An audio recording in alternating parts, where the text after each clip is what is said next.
living longer, living healthier, living better than ever before. Welcome to Mountain Pacific's Healthy Living for Life, a weekly series that gives you the information, education, and expert insight you need to become an active participant in today's ever-changing healthcare climate. Here now is today's program host.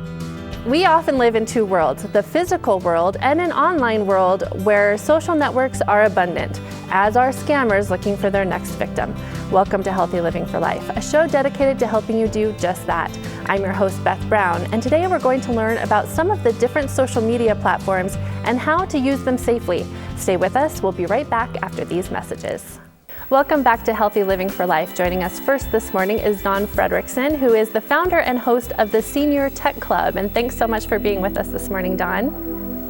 Thank you for inviting me. This is an important topic. It is, and I appreciate you being here to share your expertise with us. So let's talk about safely using social media. But first, let's start with, why do you think it's important that older adults do try to get their toes wet and participate in social media? Yeah, I think that's a great question to start with. You know, the primary goal, as I see it, for older adults is that we want healthy aging, we want successful aging, and I think the way that we do that is by staying, connected with our friends and family, and we stay engaged with the world around us, and we look for opportunities to be always learning. And then when you look at social media, that becomes one of the tools that we can use to stay connected and engaged. And so that's why it's important. But then at the same time, I also talk about how it's a tool, right? In that, any tool can be misused. And that's why I think this topic is so important. So if someone is interested in jumping into social media, what are some of the basic things they should know about some of those main platforms? I'm talking like Facebook, LinkedIn, Instagram. Yes. Well, I think there's a couple of criteria that you look at when somebody is going to choose. There certainly are differences between the various platforms, but I tend to believe that a very important criteria when in making a decision on a social media platform to engage is to look around you and see what your friends and family are using. And then around that, you can be purposeful about what you are looking for from that social media engagement. So for me, my choice was pretty easy because my daughter is pretty active on Facebook, right? And so she regularly posts photos and information about her family activities. And so then that is me looking around, what are my friends and family using? And then I can make that natural choice. Now, on the other hand, if you are interested in studying politics or engaging in news, well, then maybe Twitter might be a better platform, and being able to engage in that stream of information that might come from your local units of government or from news organizations. If you have a hobby, maybe Pinterest is the best strategy for you. If you want to follow business, well, then maybe it's LinkedIn. So you can be purposeful about what social media you engage with. But I would say the first thing that you look for is what are your friends and family using? Great. That's great advice, Dawn. So a little bit more advice, if you don't mind. Do you think there's a social platform that is a little bit more user-friendly or safer for older folks? That's a great question. I tend to believe that they're all fairly equivalent, right? But when you make that decision about what platform or what social media you're going to engage with, then you can look at the tools and the approaches with that social media platform and then make your decisions around them, right? So as an example, if you are looking to connect with family and friends and you actually choose Facebook, well, then what you want to do is look to understand that platform and look to understand sharing and look to understand the tools that platform might actually use.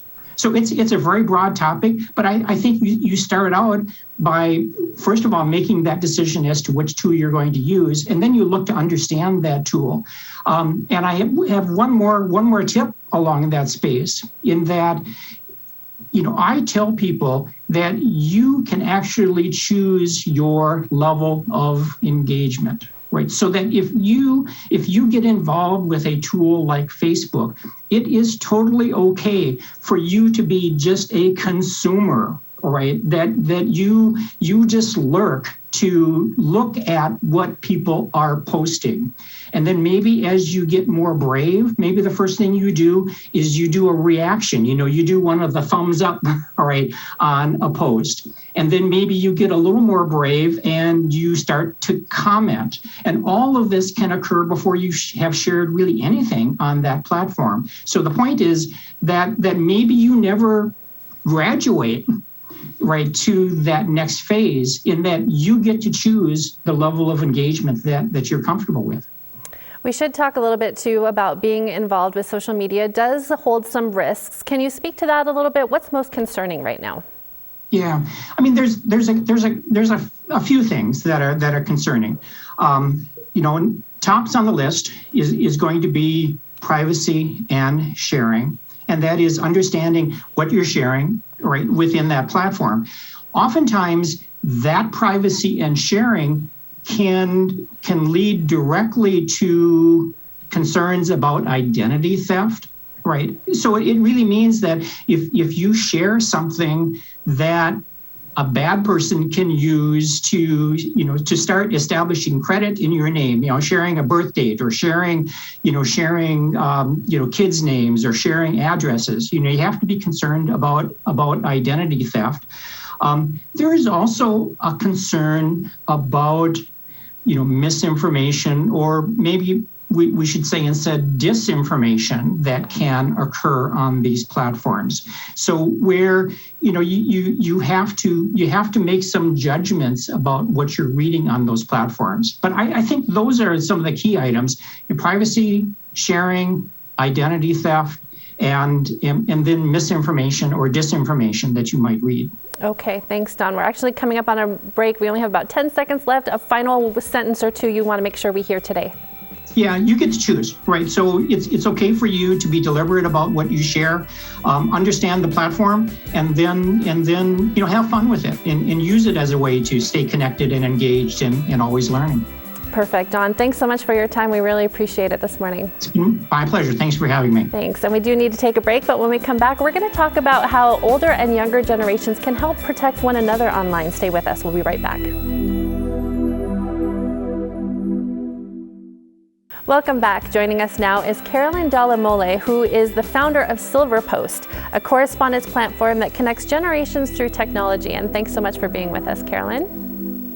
Hi, Beth. It's really nice to be on your program again. Well, we really like having you. Yes, welcome back. So let's jump in here and talk about your work with older adults. How have you seen technology kind of bridge a gap between the older and younger generations? So unfortunately, there is a gap right now between generations and how we naturally want to connect, but technology is a primary way that we can bridge it. So that shift in American culture is that my generation wants to connect more and more online. We're very attached to our phones, to our computers, iPads, and the generations that came before us still value more personal or in-person direct communication. Yeah. The good news is, though, technology can connect us and there are options. It's just up to us to use them. In our work at the SilverPost, we are using technology with younger generations, that thing that we naturally want to do all the time. And we're using it to create in-person physical letters in the mail. So there are ways to get clever, and I think it's kind of up to us to use them, but also up to innovators to be thinking about these creative ways that technology can step in. Yeah, that's a great point. Well, let's talk specifically about social media. How does that play a role in keeping us connected, especially older adults? It plays a big role because most people are on social media now, particularly perhaps the family members of older adults. So all you need is, Wi-Fi and a device to access social media, and then you can partake. The biggest way that I like to think it plays a part is just giving you the option to see what people are posting, see what is happening around you. You can follow or connect with people that you know in the real world. And then you can also follow and connect with media publications or things that are associated to just kind of like hobbies or interests that you have. A cool thing about it is that you don't even need to post or be active yourself. The older generations who maybe are new to it and developing a level of comfort, they can just see what's happening and watch. So do you think it's possible for older and younger generations to look out for one another when they're online and protect them from some of those risks? What would that look like? Absolutely. I think the generations within a community or a family can absolutely help each other stay safe. It can look like many things. One thing is sharing knowledge or past stories, things that have been risky, things to look out for. And also another part is what I like to call a sanity check. If you feel like something is happening online or you receive a message online and it feels like it might not be from someone you know, or it seems odd, it's a great opportunity to connect with someone that you know in real life and do that sanity check, ask their opinion, ask their experience. And I really like when technology is used to create those direct connections. So for instance, a grandkid might hear about a scam that's going on and there might be kind of talk and warnings out there. Well, call your grandmother and make sure they're aware of that because grandma is on Facebook. Or the other direction, maybe a grandmother sees a photo posted by family and can call and check in on what happened there. So it's not just you have to keep everything online. You can always bring it to a real life conversation too. Yeah, that's great. So for those folks who are maybe a little uneasy about getting onto social media, what's your advice? I think there are many things that you could talk about. My main question to that person would be what makes you uneasy, and then kind of working through that. But in general, I would say you are in control of how you use these tools. So you can choose your level of engagement. You can choose what information you provide or supply. And then secondly is I would say create a very strong password. Make sure your password isn't your birthday or isn't your spouse's birthday or your anniversary. Make it a little bit more secretive and perhaps change it often. That's a big piece to making sure your stuff stays private. Perfect. So you talked a little bit about if someone from the younger generation hears about a scam to call grandma. How can older people sort of lean on that younger generation to help protect themselves? Well, there are a few key ways that you could lean on a younger generation to support you. One is to talk about anything that you feel is suspicious. If you have that gut feeling of there's something going on here or this looks odd, bring a conversation offline and talk to a grandkid or a neighbor about it. Another would be to ask them to show you examples of potential unsafe things online. So potential spam messages. Or third would be get help choosing and installing an antivirus software. Sometimes even just a bad link that is clicked on your computer could create a virus on your computer. Not something that you need to be totally petrified of because there is antivirus software that a younger generation could help you install. Okay, great. Are there common red flags folks should keep an eye out for?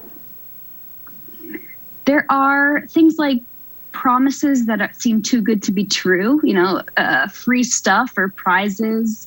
A big one is anyone asking you to transfer money to them, even if it looks like it's coming from a family member. If you get a message like that on social media, call them. Don't just wire money. And then sentences that have bad grammar or lots of spelling mistakes can be another red flag. Okay, great. We're coming up on another break. Carolyn, any final message? I would just encourage generations to use technology in a way that can benefit both sides, keep you connected, and use it as a fun way to spark conversation. It doesn't have to always be about staying safe. It can also be about how to benefit and really, really connect to those that you love on a more regular basis. Awesome. Carolyn, thanks so much for your time this morning. We appreciate it so much. Thank you, Beth. And we are going to take another break here really quick, but when we come back, we're going to talk to an employee from a leading social network. Stay with us. We'll be right back.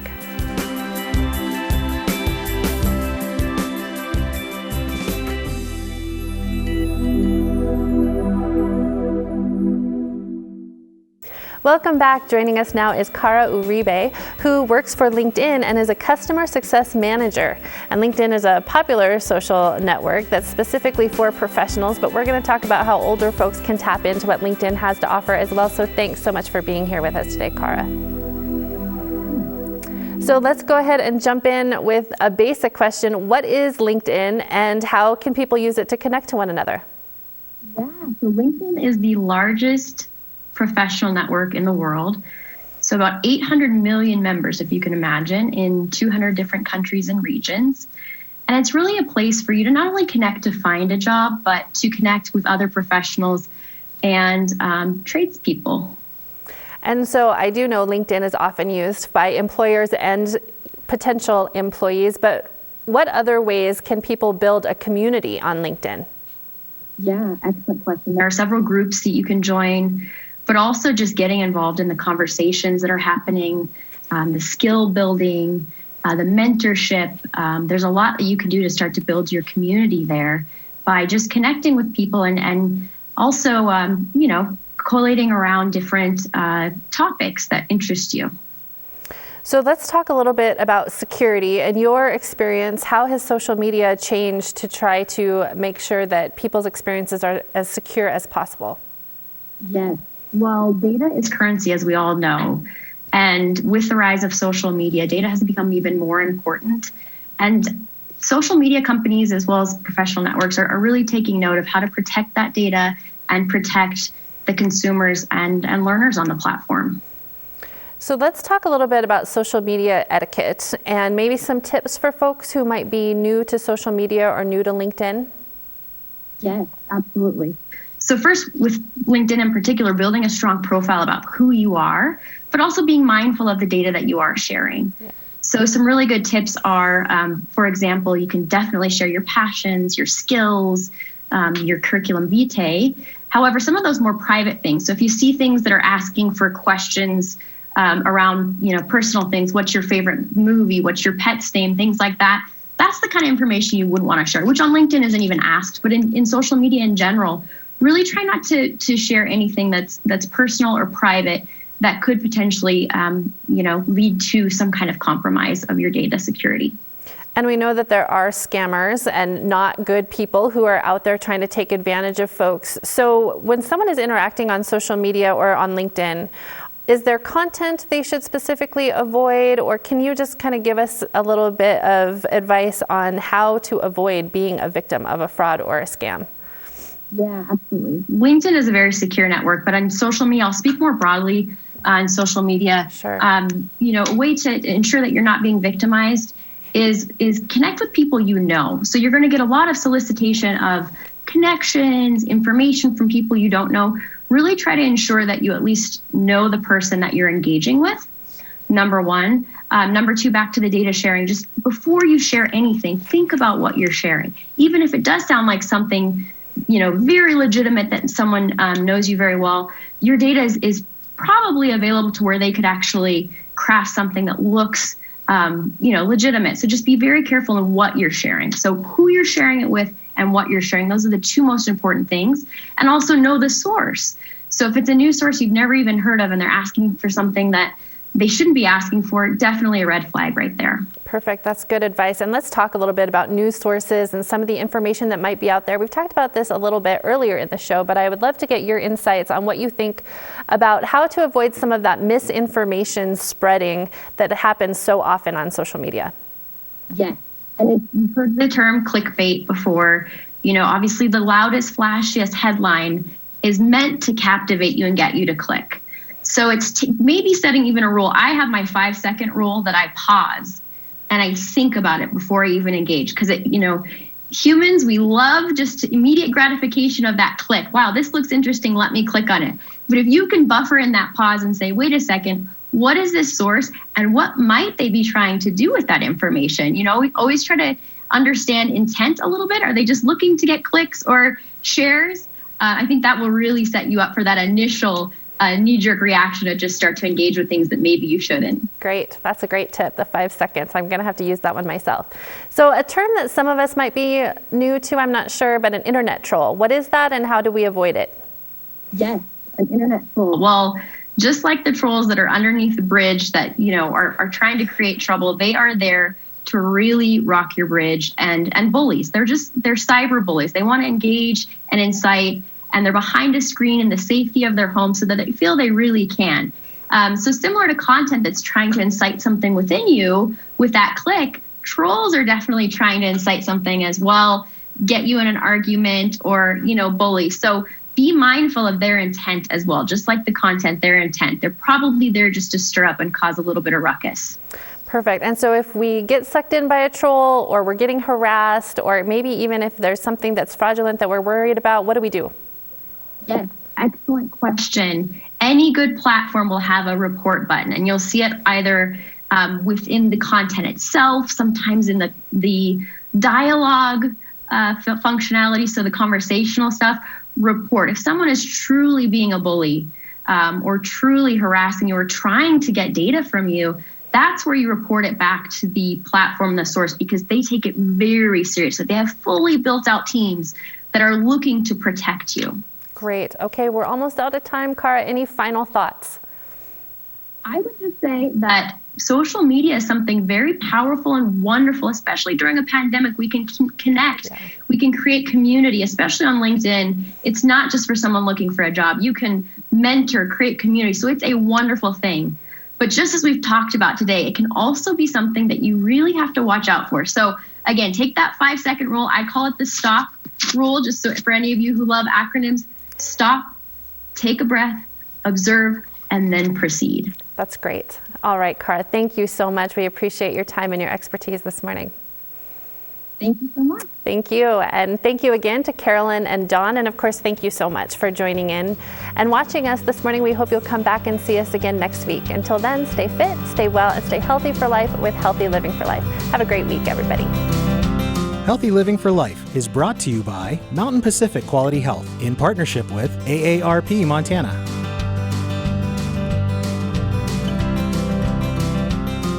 We'd love to hear from you. If you have suggestions for future programs, visit our website at mpqhf.org or call us at 406-443-4020. You can also catch us on YouTube by visiting our website and clicking on the Healthy Living for Life logo.